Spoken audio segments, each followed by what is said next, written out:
오늘 우리는 예수의 권위에 대하여서 마가복음 11장 27절에서부터 12장 12절까지의 말씀을 보게 됩니다. 그 첫 번째 시간으로 11장 27절에서 33절의 말씀, 예수의 권위에 대한 그런 문답의 말씀을 보게 됩니다.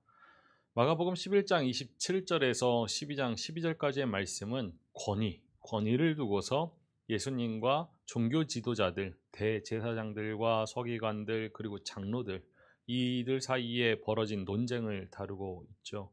이러한 논쟁은 이후 계속되는데 포도원 농부의 비유, 그리고 세금 논쟁, 부활 논쟁, 그리고 다윗의 아들 논쟁, 그리고 마지막으로 산헤드린 재판에서 그 정점에 도달하게 되는데 오늘 본문의 말씀은 그 갈등의 서막이 되고 있습니다.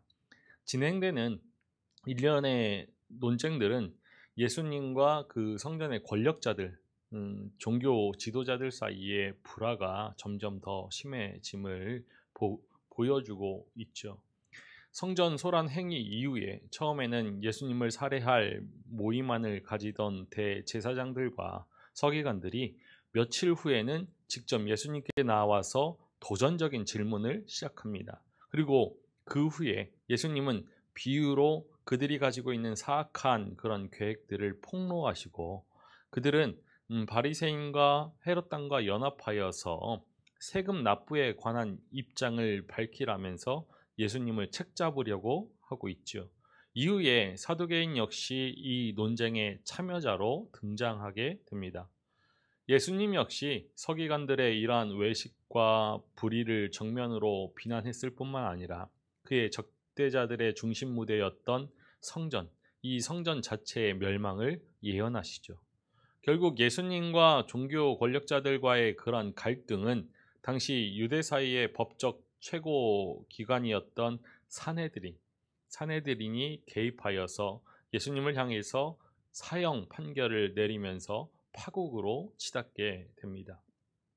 우리가 여기서 주목해야 할 점은 이러한 일련의 논쟁이 성전을 중심으로 발전되고 있다라는 것이죠. 종교 지도자들의 살해 음모는 예루살렘 입성 후 첫 사역이었던 성전 소란 행위에 의해서 촉발되었고, 그리고 이어지는 논쟁과 갈등의 공간적인 배경 역시 성전이었습니다. 이 갈등의 한 복판에서 예수님은 성전 멸망을 예언하시죠. 종교 권력자들의 예수님을 살해하고자 한 그러한 음모는 마침내 사형 선고라는 그 결론으로 끝나는데 그 죄목들 중 가운데 하나가 성전 멸망에 관한 예수님의 예언이었습니다. 역설적이게도 이 성전에 대한 예수님의 급진적인 태도로 이 예수님의 죽음, 예수님의 사형이 초래되었음에도 예수님의 죽음은 새로운 성전의 기초가 될 것을 암시하는 것을 우리가 마가복음을 통해서 확인하게 될 것입니다. 오늘 우리가 살펴보아야 할 마가복음 11장 27절에서 33절의 말씀은 예수님의 권위에 관한 그 질문에 예수님의 역으로 질문하시는 그 내용을 담고 있습니다. 그리고 다음 시간에 보게 될 마가복음 12장 1절에서 12절의 말씀은 예수님의 권위에 관한 비유의 말씀이죠. 이 비유를 통하여서 예수님은 자신의 메시아적 정체를 드러내십니다. 오늘 논쟁의 주제는 직전 단락이 보여주었던 것과 같은 성전 소란 행위, 이 성전 소란 행위를 예수님께서 수행할 수 있는 그러한 권위를 가지고 있는지에 관한 것인데 그 내용은 이 질문자의 등장, 그리고 질문, 그리고 예수님의 역질문, 그리고 질문자의 반응과 예수님의 결론으로 진행되고 있음을 보게 될 것입니다. 우리 마가복음 11장 27절의 말씀을 읽어 보겠습니다. 그들이 다시 예루살렘에 들어가니라. 예수께서 성전에서 거니실 때에 대제사장들과 서기관들과 장로들이 나와. 다시 배경은 예루살렘 성전입니다. 예수님과 제자들은 11장 이후에 세 번째로 예루살렘에 들어가서 성전을 거닐고 계시지요. 당시 성전에는 일반인들이 들어갈 수 있는 공간과 그리고 또 종교 지도자들이 들어갈 수 있는 그런 공간이 철저하게 구분되어져 있었습니다. 그런데 예수님께서는 지금 그 질서를 깨뜨리고 자유롭게 성전을 거닐고 계시죠. 성전에 재등장하신 예수님의 이러한 행동은 앞선 사건을 고려할 때 긴장을 유발할 수밖에 없었을 것입니다. 마가복음이 앞서 18절에서 알려주었듯이 그 사건은 대제사장들과 서기관들이 예수님을 죽이려는 음모를 꾸밀 정도로 도발적인 행위였다라는 것이 틀림없기에 예수님은 그러한 위험에도 불구하고 성전을 유유히 거닐고 계시죠. 그러자 18절 말씀을 통해서 우리가 예상할 수 있었던 것처럼 유대 사회의 최고 그런 종교 권력자들이었던 대제사장들, 서기관들, 그리고 장로들이 예수님께 나아옵니다. 오늘 27절의 말씀 가운데 이 동사들, 모든 동사들은 현재 시제로 표현되어지고 있는데 예수님과 종교 권력자들의 그러한 움직임, 만남에 대한 초점을 가지고 있죠. 들어가니라, 거니실 때, 그리고 나와.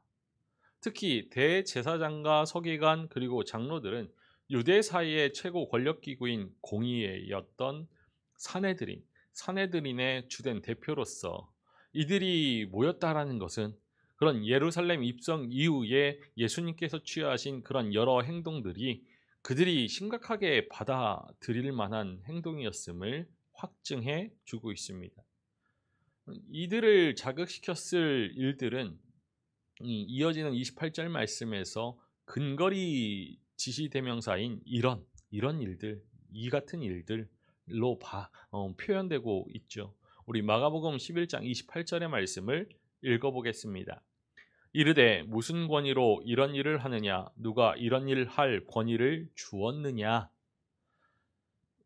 이 대제사장들과 서기관들 장로들이 가리켰을 이런 일, 그리고 이후에 29절 말씀에 예수님께서 가리켰을 이런 일은 앞선 단락에서 이루어졌던 예수님의 그런 성전 소란 행위, 그리고 뒤따르는 가르침, 이것으로 보는 것이 문맥상 자연스러운 것이죠.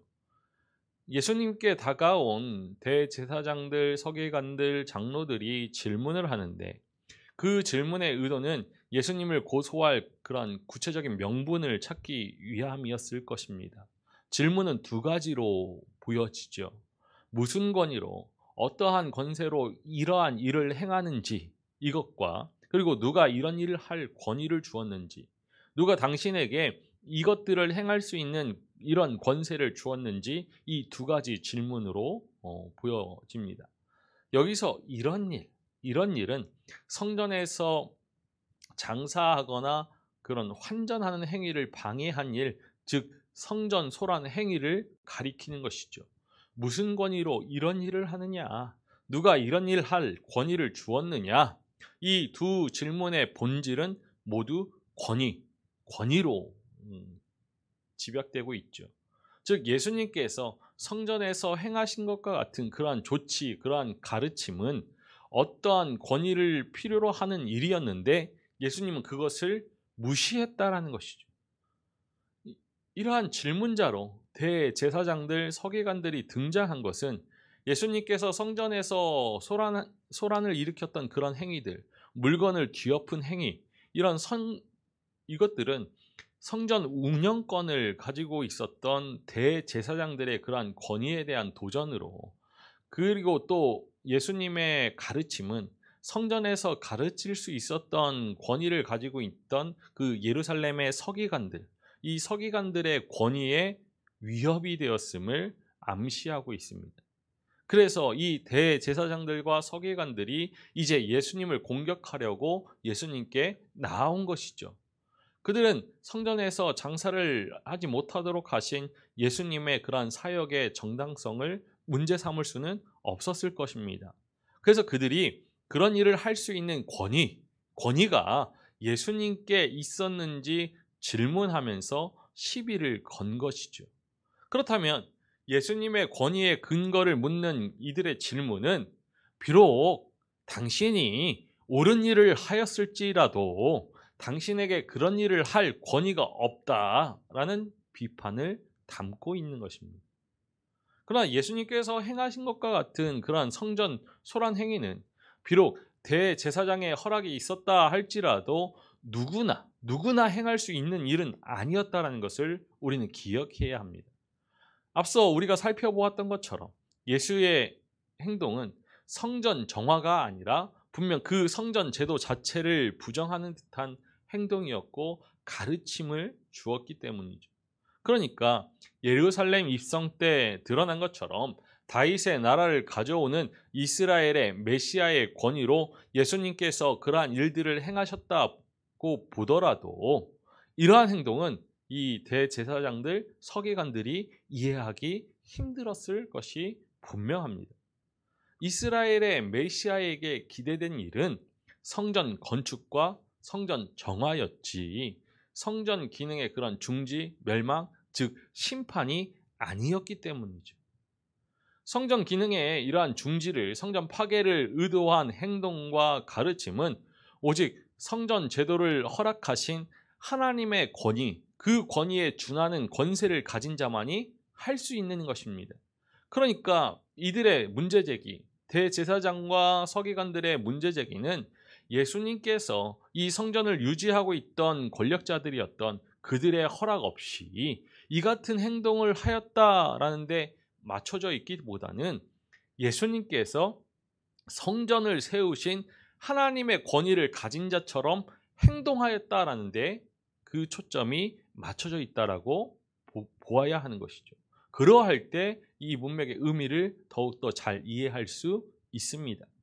대제사장과 그리고 서기관들이 보기에는 예수님의 행동은 기대된 그런 메시아적 행동도 아니었고 더군다나 성전을 세우신 하나님의 준하는 그러한 권위를 가졌을리 만무하리라 여겼기 때문에 이들의 질문은 다소 단순한 그러한 의문의 해소가 아니라 예수님을 향한 비난 그리고 예수님을 향한 고소에 맞춰져 있었을 것입니다. 예수님께서는 이들의 질문에 답하지 아니하시고 다시 오히려 반대되는 역질문을 하시는 것이죠.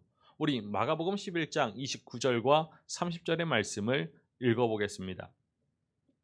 예수께서 이르시되 나도 한 말을 너희에게 물으리니 대답하라. 그리하면 나도 무슨 권위로 이런 일을 하는지 이르리라. 요한의 세례가 하늘로부터냐 사람으로부터냐 내게 대답하라. 요한의 세례가 하늘로부터냐 사람으로부터냐. 예수님은 요한의 이러한 세례의 기원이 하늘로부터인지 아니면 사람으로부터인지 먼저 대답하면 자신도 어떤 권위로 이러한 일을 행했는지 답하시겠다라고 말씀하시면서 역으로 질문을 하시죠. 이 역질문은 예수님께서 이전에 논쟁에서 자주 사용하신 그런 어투입니다. 표현이죠. 이 질문은 그들의 질문에 대한 답을 내포하고 있는 것이죠. 하늘로부터는 하나님으로부터라는 뜻을 가지고 있죠.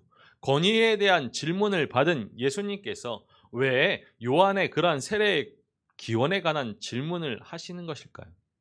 예수님은 앞서 그의 선구자였던 요한의 사역과 자신의 사역이 동일하면 그 권위 역시 동일한 기원에서 비롯되었다라고 판단하셨기 때문에 요한을 현 논쟁에 끌어들이고 있다라고 보기도 합니다.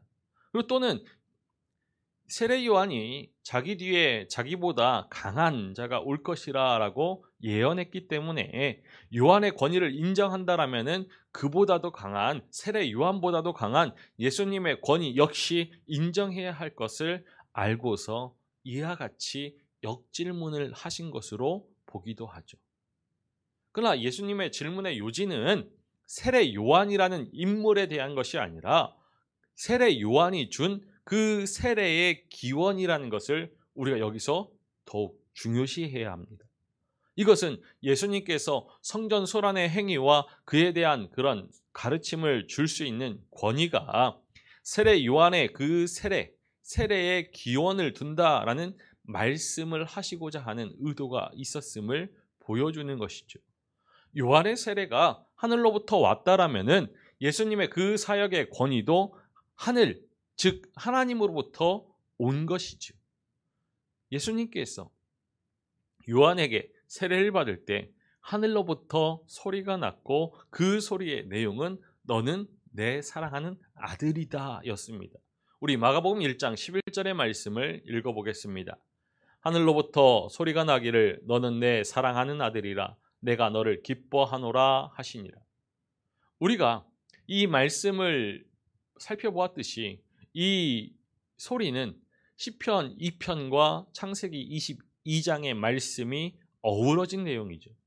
예수님은 요한에게 세례를 받으실 때 그가 하나님의 아들이심을 하늘, 곧 하나님으로부터 확증받으셨습니다. 유대 사회에서 하나님의 아들은 이스라엘의 메시아를 가리키는 호칭으로 사용되었고, 그리고 메시아의 소명 중 하나는 사무엘하 7장에 나타난 나단에 의해 예언되어진 것처럼 하나님의 성전을 건축하는 것입니다. 우리 사무엘하 7장 13절의 말씀을 읽어보겠습니다. 그는 내 이름을 위하여 집을 건축할 것이요 나는 그의 나라 왕위를 영원히 견고하게 하리라. 그렇다면은 성전 소란 행위를 할 수 있는 권위를 예수님이 가지고 있었는지 질문을 받았을 때 예수님께서 이 세례 요한의 세례의 기원의 문제를 역으로 질문하신 것, 되물으신 것은 예수님은 세례를 받으실 때 확증되었던 하나님의 아들의 권위에 의거하여서 이 같은 행위를 하였다라는 주장을 피력하시기 위해서 였다라고 우리가 추정할 수 있는 것이죠. 물론 예수님의 행동에 내포되어 있던 의미는 성전 재건, 성전 정화보다는 파괴였기 때문에 성전을 짓는 자로, 성전 건축가로 알려진 그 메시아 이상의 권위, 곧 그것을 제정하신 자의 권위를 가지고 있었음을 주장했다라고 우리는 또한 그렇게 살펴볼 수 있을 것 같습니다. 이 같은 주장의 근거 역시 세례 때 들은 그 음성, 그 소리에 내포되어져 있는데, 역시 우리가 논증하였던 것처럼 이 사랑하는 아들의 신분은 창세기 22장 2절의 말씀에서 우리가 비추어 본다라면은 메시아적 아들을 초월하여서 하나님의 그런 독특하고도 인격적인 아들임을 암시하고 있기 때문이죠.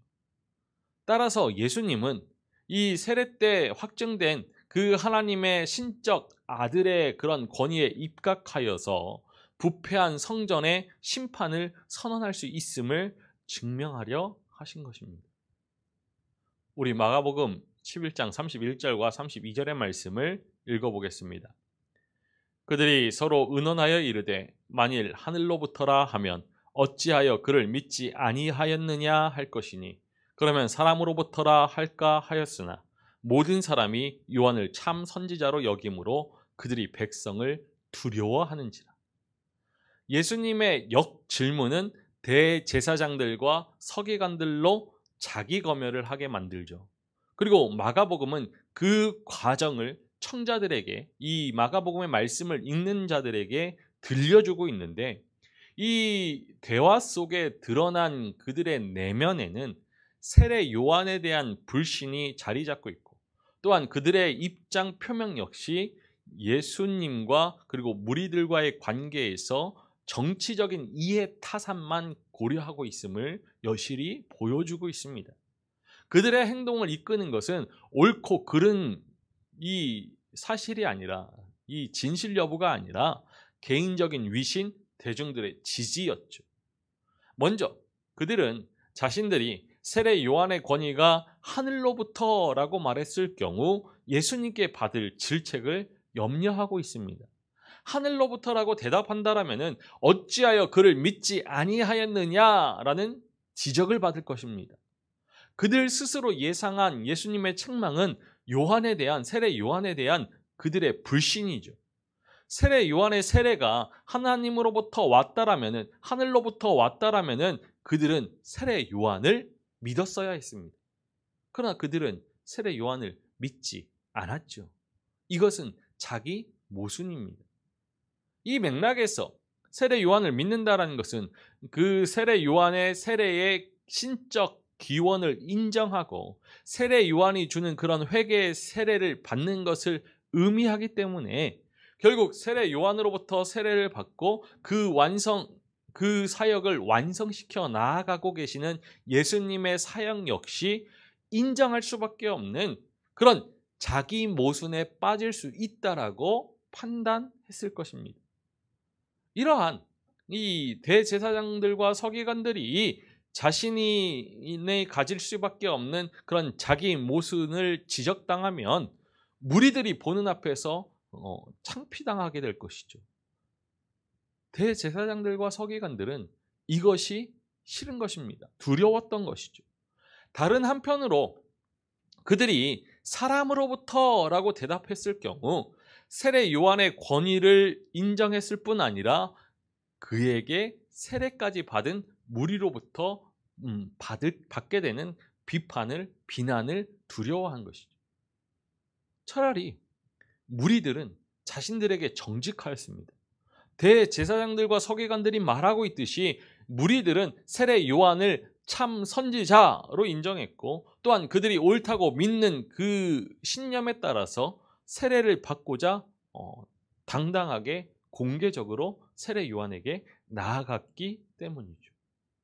하지만 종교 지도자들은 자신을 속이면서 오직 이해관계만을 신속하게 타진한 이후에 우리가 알지 못하노라 라고 최종적으로 답합니다.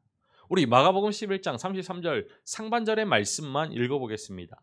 이에 예수께 대답하여 이르되 우리가 알지 못하노라 하니 그들은 이제 어느 쪽도 선택할 수 없는 진퇴양난에 빠졌습니다.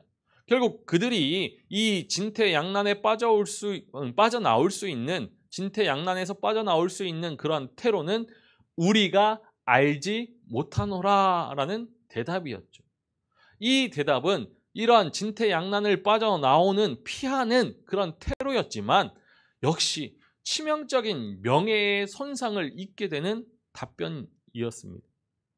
백성들의 그런 지도자로 자처하는 그들이 이 성전에 모인 무리들 앞에서 군중 앞에서 모른다, 알지 못하노라 라고 대답한다는 것은 자신들의 그런 무식 그리고 판단력의 결핍을 인정하는 행위였죠. 이것은 그들에게 엄청난 그런 명예의 손상을 가져오게 하는 발언이었습니다.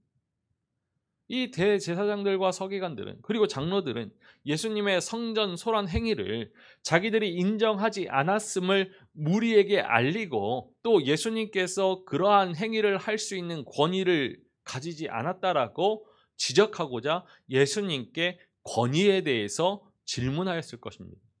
그러나 이들은 예수님의 그러한 지혜로운 반문, 역질문에 말이 막혀서 오히려 자신들의 무지를 인정하며 무리들 앞에서 창피를 당하고 말죠.